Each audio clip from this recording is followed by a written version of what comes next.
बिस्मिल्लाहिर्रहमानिर्रहीम। Dear students, अस्सलाम वालेकुम। आज हम चैप्टर नंबर 17 से 17.3 topic electrical properties of solids को डिस्कस करेंगे। इलेक्ट्रिकल प्रॉपर्टीज ऑफ सॉलिड्स की बेस पर हम सॉलिड्स को 3 हिस्सों में डिवाइड कर सकते हैं। अब इसमें कुछ ऐसे मटेरियल्स होते हैं जो कंडक्ट कर सकते हैं इलेक्ट्रिक करंट को आसानी से, उनको हम कंडक्टर्स का नाम देंगे। और कुछ ऐसे मटेरियल्स होते हैं जो करंट को बिल्कुल कंडक्ट नहीं करते, उनको हम इंसुलेटर्स का नाम देते हैं। और इन दोनों कैटेगरीज के दरमियानी एक स्टेज आती है जहाँ पे सर्टेन कंडीशंस के साथ कंडक्टिविटी किसी भी मटेरियल की बेहतर की जा सकती है, उनको हम सेमीकंडक्टर्स का नाम दे सकते हैं। तो हम जब किसी भी सॉलिड का रिस्पॉन्स देखते हैं when a field is applied, तो उस सूरत में इस इलेक्ट्रिक फील्ड की अप्लाई करने की वजह से उसकी ability to conduct the current, ये हमारे पास कंडक्टिविटी कहलाती है। अब electric behaviour of different materials बहुत मुख्तलिफ हो सकते हैं। इसमें बाज़ बहुत अच्छे कंडक्टर्स होते हैं और बाज़ बहुत ही बुरे कंडक्टर होते हैं, या आप ये समझ लें कि वो बिल्कुल कंडक्ट नहीं कर पाते। अब अगर किसी भी मटेरियल की conductivities in the order of 10 to the power 7 पर ओम पर मीटर की रेंज में हो, तो उस सूरत में हम उसको एक गुड कंडक्टर कह सकते हैं। यानी हम ये कह सकते हैं कि वहाँ से उस मटेरियल में से करंट आसानी से गुजर सकता है। जबकि दूसरी एक्सट्रीम के ऊपर अगर हम देखें तो कुछ ऐसे मटेरियल हैं जैसे वुड है, डायमंड है वगैरह वगैरह, वो उनकी कंडक्टिविटी बहुत ही लो होती है, इतनी लो कि वो range 10 to the power -10 to 10 to the power -20 पर ओम पर मीटर की रेंज में होती है। इसका मतलब ये हुआ कि हमारे पास ये बहुत बुरे कंडक्टर होंगे, यानी 10 की ताकत नफी 10 से लेकर 10 की ताकत नफी 20 पर ओम पर मीटर का मतलब ये होगा कि ये ना होने के बराबर कंडक्टिविटी होगी। इनको हम इंसुलेटर्स का नाम दे देते हैं। अब कंडक्टर्स और इंसुलेटर के दरमियानी एक स्टेज आती है जहाँ पे कंडक्टिविटी 10 to the power -6 से लेकर 10 to the power -4 पर ओम पर मीटर की रेंज में है, उनको हम सेमीकंडक्टर्स का नाम दे देते हैं। इसकी एग्जांपल्स सिलिकॉन्स, जर्मेनियम वगैरह हो सकती हैं। तो ये हमारे पास बेसिकली कंडक्टर, सेमीकंडक्टर और इंसुलेटर्स कहलाते हैं। अगर इन्हीं कंडक्टर्स को और इंसुलेटर्स को और सेमीकंडक्टर्स को हम क्लासिफाई करना चाहें on the basis of resistance और रेजिस्टिविटी, तो हम ये भी कह सकते हैं कि अगर किसी मटेरियल की, किसी सॉलिड की रेजिस्टेंस या रेजिस्टिविटी बहुत ज़्यादा होती है तो दोज आर कॉल्ड इंसुलेटर्स, और अगर रेजिस्टेंस या रेजिस्टिविटी बहुत थोड़ी होती है तो दोज आर कॉल्ड कंडक्टर्स। और अल्टीमेटली इन दोनों एक्सट्रीम्स के दरमियान हम सेमीकंडक्टर्स का नाम दे सकते हैं, यानी ऐसे मटेरियल जिनकी रेजिस्टिविटी इन बिटवीन होती है कंडक्टर्स एंड इंसुलेटर्स, उनको हम सेमीकंडक्टर्स का नाम दे सकते हैं। अब अगर हम देखें कि इस बिहेवियर को, कंडक्टिविटी वाले बिहेवियर को हम कन्वेंशनल फ्री इलेक्ट्रॉन थ्योरी जो बोहर मॉडल की बेस पर होगी उसकी मदद से अगर एक्सप्लेन करना चाहें तो हमारे पास मुश्किल हो जाएगा उसको मुकम्मल तौर पे इसको एक्सप्लेन करना, यानी हम इसकी क्लासिफिकेशन बहुत आसानी से नहीं कर सकते। लेकिन अगर हम एनर्जी बैंड थ्योरी का इस्तेमाल करें तो उस सूरत में हम इसको बड़ी आसानी से, बैंड थ्योरी की बेस पर बड़ी आसानी से, जो कि वेव मैकेनिकल मॉडल बनाती है, इस तमाम चीज़ को बड़ी आसानी से एक्सप्लेन कर सकते हैं। यानी हमारी जो क्लासिफिकेशन होगी वो ज़्यादा बेहतर तरीके से एक्सप्लेन हो सकेगी with the help of these energy band theories. तो उससे आगे हम एनर्जी बैंड थ्योरी का जिक्र करेंगे। एनर्जी बैंड थ्योरी के हवाले से हम बात करेंगे और एनर्जी बैंड थ्योरी की मदद से हम सॉलिड्स को क्लासीफाई करेंगे into conductors, insulators and semiconductor. अगर हम एक आइसोलेटेड एटम की बात करें तो उसके अंदर जो एनर्जी लेवल्स होते हैं दे आर शार्पली डिफाइंड। हम इस तरह समझ सकते हैं कि अगर हमारे पास एक एटम है तो एटम के सेंटर में अगर न्यूक्लियस है और उसके गिर्द जो हमारे पास एनर्जी लेवल्स होते हैं those are defined by Bohr's atomic model, और उनके जो भी करेक्टरिस्टिक्स होंगी, उसकी वजह से हर एनर्जी लेवल्स की एनर्जी फिक्स होती है। और जब हम इसको एक्सप्रेस करते हैं in terms of energy level diagram, तो उस सूरत में आमतौर पे हम इसको एक शार्प लाइन की सूरत में बयान करते हैं। अब ये sharp line for example n is equal to 1 के लिए, इसी तरह n इज इक्वल टू 2 के लिए,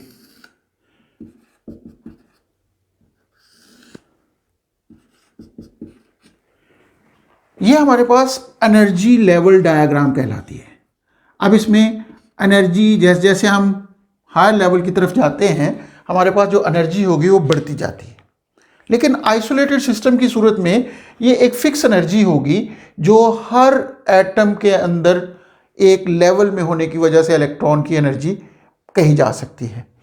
लेकिन जब एक सॉलिड या क्रिस्टल बनता है तो उस सूरत में सॉलिड या क्रिस्टल की सूरत में atoms are close enough together कि एक का इलेक्ट्रॉन दूसरे एटम के न्यूक्लियस के साथ इंटरेक्ट कर रहा होता है। यानी यहां पे जो इलेक्ट्रॉन होगा वो इस एटम का इलेक्ट्रॉन है, ये इस एटम की मदद से भी अट्रैक्ट हो रहा होगा। हम ये कह सकते हैं कि इस एटम की एनर्जी अब फिक्स नहीं रहेगी only due to this positive nucleus, but also this nucleus will interact with this energy of the electron, और ये एनर्जी हमारे पास थोड़ी बहुत आगे पीछे हो सकती है। लाजमी तौर पर इलेक्ट्रॉन जब यहाँ पे होगा इसका फासला कम होगा, जब ये इलेक्ट्रॉन यहाँ पहुँच जाएगा तो इसका फासला बढ़ जाएगा, तो इसका इंटरेक्शन कुछ और तरीके से होगा, लेकिन किसी और एटम के साथ ये इंटरेक्ट करना शुरू कर देगा। इस तरीके से हमारे पास जो एनर्जी लेवल हैं वो शार्प लाइन की बजाय अगर हम ये कहें कि वो क्लोजली पैक्ड लाइंस की सूरत में चेंज हो जाते हैं। अब ये हमारे पास शार्प लाइन की बजाय इस तरीके से एक दूसरे के बहुत करीब करीब लेवल्स में स्प्लिट हो जाते हैं, और ये इतने करीब होते हैं कि they can not be easily identified as independent energy levels. यानी हम इनको इंडिपेंडेंट एनर्जी लेवल्स के तौर पे आइडेंटिफाई करना इनके लिए बहुत मुश्किल होगा। तो इसके लिए फिर क्या किया जाता है कि हम इनका नाम एनर्जी बैंड रख देते हैं।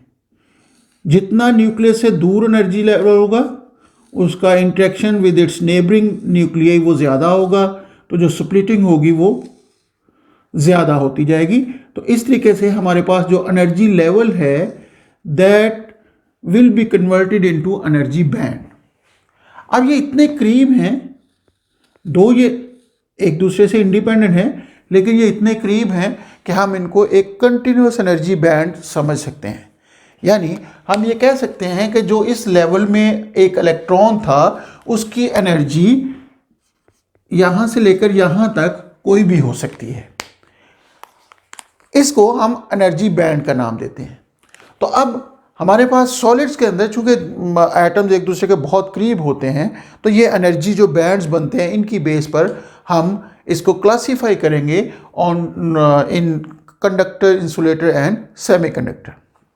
अगर देखा जाए कि सॉलिड्स में जो हमारे पास एटम की एनर्जी बैंड बनते हैं, जो क्लासिफिकेशन के अंदर जो इस्तेमाल होंगे वो आमतौर पे दो लेवल्स या दो बैंड्स इस्तेमाल होते हैं। एक को हम वैलेंस बैंड का नाम देंगे,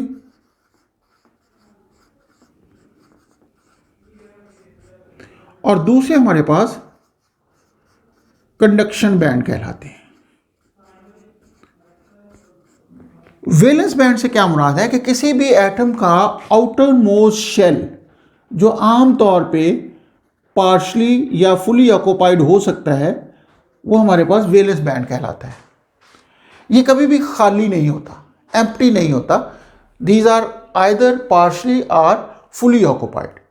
लेकिन इससे ऊपर भी एक बैंड हो सकता है, जिस सूरत अगर कोई भी इलेक्ट्रॉन उस बैंड में चला जाता है या उस एनर्जी लेवल में चला जाता है, तो उस सूरत में ये इस एटम से बहुत ही लूजली बाउंडेड होता है। यानी इतना लूजली बाउंडेड होता है कि हल्का सा भी अगर हम इलेक्ट्रिक फील्ड अप्लाई करें तो वो फ्रीली मूव करना शुरू कर देता है। तो ऐसी सूरत में हम उसको कंडक्शन बैंड का नाम देते हैं।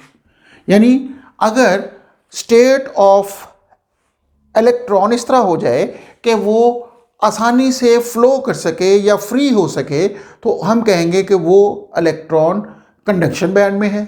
अगर वो अपने रिस्पेक्टिव एटम के साथ अटैच्ड है तो उस सूरत में हम उसको कहेंगे वैलेंस बैंड में है। अब अगर हम बात करें कंडक्शन बैंड की और वैलेंस बैंड की, क्योंकि हम इन्हीं दो की बेस के ऊपर क्लासिफाई करते हैं सॉलिड्स को, तो हम ये एज्यूम कर सकते हैं कि अगर हमारे पास एक कंडक्शन बैंड है, कंडक्शन बैंड, और दूसरा हमारे पास वैलेंस बैंड है जिसकी एनर्जी कम होगी, यानी ये हमारे पास partially or fully filled band है, ये हमारे पास पार्शली आर फिल्ड या एम्प्टी बैंड हो सकता है। यानी हो सकता है कि किसी वक्त इसमें कोई भी इलेक्ट्रॉन ना हो या इसमें चंद एक इलेक्ट्रॉन मौजूद हो, तो वो कंडक्शन बैंड होता है। जबकि वैलेंस बैंड एम्प्टी नहीं होता, ये पार्शली फिल्ड होगा या फुली फिल्ड होगा। अब इन दोनों के दरमियान में हम अगर गौर करें तो एक गैप भी मौजूद हो सकता है। इस गैप को हम एनर्जी गैप का नाम देते हैं। अब वैलेंस बैंड, कंडक्शन बैंड और एनर्जी गैप, ये तीन कैरेक्टरिस्टिक्स होंगी जिसकी बेस पर हम क्लासिफिकेशन करते हैं। तो सबसे पहले अगर हम देखें कंडक्टर्स में, कंडक्टर्स में ये एनर्जी गैप ना होने के बराबर होता है। यानी इस सूरत में क्या होता है कि ये वैलेंस बैंड और कंडक्शन बैंड इस तरह होते हैं कि या तो ये एक दूसरे के बहुत ही करीब होते हैं, यानी इनके दरमियान वेरी फ्यू इलेक्ट्रॉन वोल्ट का एनर्जी गैप होता है, और बाद सूरतों में ये एक दूसरे पर ओवरलैप भी कर रहे होते हैं। ओवरलैपिंग से क्या मुराद है कि कुछ इलेक्ट्रॉन जो वैलेंस बैंड में होंगे एट द सेम टाइम वो कंडक्शन बैंड में भी मौजूद होंगे, यानी उनके एनर्जी लेवल एसोसिएट कर रहे होंगे वैलेंस बैंड और कंडक्शन बैंड दोनों पर। तो हम इसको कहेंगे कि अगर हमारे पास ये कंडक्शन बैंड हो और यहां पे ये वैलेंस बैंड हो, तो ये एक दूसरे के साथ इस तरह के, ये वैलेंस बैंड को अगर मैं इस तरीके से शो कर दूं और कंडक्शन बैंड यहां तक हो, तो उस सूरत में ये portion basically overlapping area show कर रहा है। यानी कुछ एनर्जी लेवल्स ऐसे हैं जो बेशक वक्त वैलेंस बैंड और कंडक्शन बैंड का हिस्सा है, तो हम कह देंगे ऐसी सूरत में हम इन मटेरियल्स को कंडक्टर्स का नाम देंगे। यानी इनके दरमियान या तो एनर्जी गैप होता ही नहीं है, या फिर अगर है भी तो वो बहुत ही कम होता है। यानी वैलेंस बैंड और कंडक्शन बैंड के दरमियान जो एनर्जी गैप है दैट इज वेरी स्मॉल। ये तो हो गया हमारे पास कंडक्टर्स की सूरत में। दूसरा हमारे पास होता है इंसुलेटर्स। अब इंसुलेटर्स की अगर हम बात करें तो वो हमारे पास कुछ इस तरह का होगा कि अगर कंडक्शन बैंड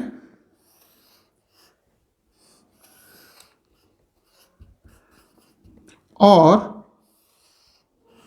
वैलेंस बैंड इस तरीके से हो कि जो हमारे पास कंडक्शन बैंड है दैट इज फुली एम्प्टी, इसमें कोई भी इलेक्ट्रॉन नहीं है, और जितने भी इलेक्ट्रॉन्स मौजूद हैं वैलेंस बैंड में वो आसानी से कंडक्शन बैंड में जंप भी नहीं कर सकते। या हम कह सकते हैं कि अगर हमने इलेक्ट्रॉन को वैलेंस बैंड से कंडक्शन बैंड की तरफ लेके जाना हो तो उस सूरत में जो एनर्जी गैप है दैट इज़ वेरी हाई, और जब एनर्जी गैप बहुत ज़्यादा होगा तो ये मुमकिन नहीं होगा कि कोई भी इलेक्ट्रॉन जंप करके कंडक्शन बैंड में जा सके और वो कंडक्ट कर सके, क्योंकि कंडक्शन बैंड में इलेक्ट्रॉन होने का मतलब है कि इट कैन कंडक्ट। तो ऐसी सूरत में हम इन मटेरियल्स को इंसुलेटर्स का नाम देते हैं।